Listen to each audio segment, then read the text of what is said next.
On a eu une lueur d'espoir hier alors que Vladimir Poutine a décrété une trêve de 30 heures en Ukraine pour Pâques, disait-il. Mais depuis, Moscou et Kiev s'accusent mutuellement d'avoir rompu cette trêve pascale. Où en est-on à cette heure-ci? Que comprendre de cette tentative de cessez-le-feu?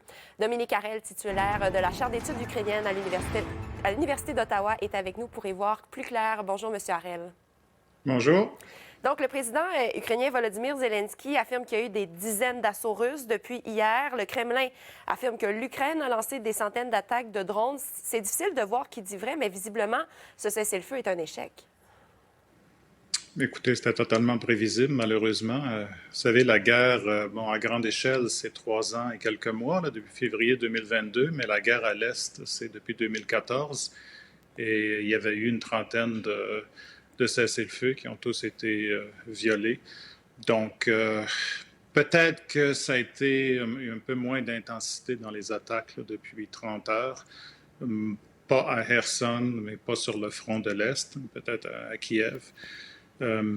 Mais effectivement, ça n'a pas été un grand succès, mais je pense que ce qui est encore plus important de comprendre, c'est qu'il ne faut pas voir ça comme un signe annonciateur d'une espèce de percée qu'on espère tous, n'est-ce pas, là, dans les négociations.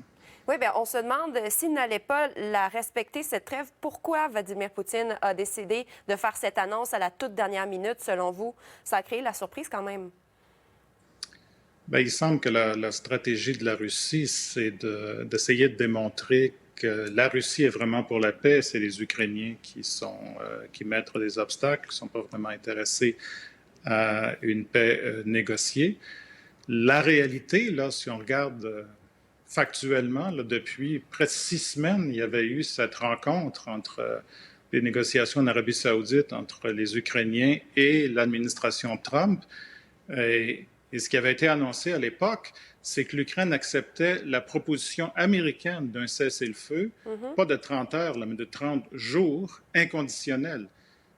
Et la Russie a ensuite répondu oui, mais non, c'est-à-dire oui en mettant des conditions qui étaient totalement inacceptables, ce qui fait que le cessez-le-feu qui aurait dû avoir lieu depuis plus d'1 mois, de 30 jours, n'a toujours pas lieu.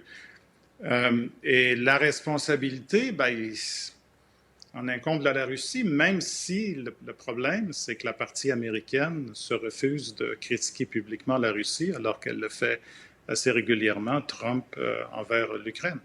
Oui. D'ailleurs, Volodymyr Zelensky a proposé, après l'annonce d'hier, de prolonger cette trêve jusqu'à justement celle de 30 jours et aucune réponse de la part de la Russie, encore une fois, sans surprise. Vous évoquez la partie américaine. Justement, cette semaine, Marco Rubio, des responsables européens, ukrainiens aussi, se sont réunis à Paris pour un premier sommet de ce genre-là. Marco Rubio a d'abord déclaré que les discussions avaient été constructives, mais le lendemain, il affirme que les États-Unis pourraient abandonner les négociations s'il n'y a pas d'accord très bientôt. Donald Trump est allé dans le même sens. Qu'est-ce que vous comprenez de ces messages contradictoires de la Maison-Blanche? Je ne sais pas si c'est vraiment contradictoire, malheureusement. À chaque fois qu'il y a des réunions, officiellement, on dit que c'est très productif avec les Ukrainiens, avec les Russes, etc. Mais sur les questions de fond, il y a 2 choses qu'il faut peut-être sur lesquelles mettre l'accent, c'est le cessez-le-feu et ensuite des négociations qui mèneraient vraiment à une paix.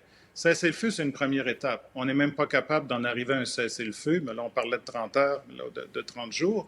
Pourquoi? Parce que la Russie met des conditions. Je vais vous donner un exemple de conditions. C'est que pour la Russie, il pourrait y avoir un cessez-le-feu si toute aide militaire à l'Ukraine cessait pendant les 30 jours. L'Ukraine n'aurait pas le droit même d'entraîner ses troupes, de redéployer ses troupes, etc., alors qu'évidemment, du côté de la Russie, la production militaire continuerait, l'aide militaire, etc. Ouais. Donc, ce blocage-là persiste depuis le début. Et sur les conditions de fond, la Russie fait exactement les mêmes demandes qu'elle a fait au tout début de la guerre, c'est-à-dire que que l'Ukraine doit se démilitariser. Alors, vous imaginez, ça va complètement dans le sens inverse de la position non seulement ukrainienne, mais aussi européenne et canadienne, que si on en vient à un cessez-le-feu et à une paix durable, il faut s'assurer que les Ukrainiens puissent défendre cette paix. C'est Oui. ce qu'on appelle les fameuses conditions de sécurité. La Russie dit le contraire, les États-Unis ne veulent pas se mouiller.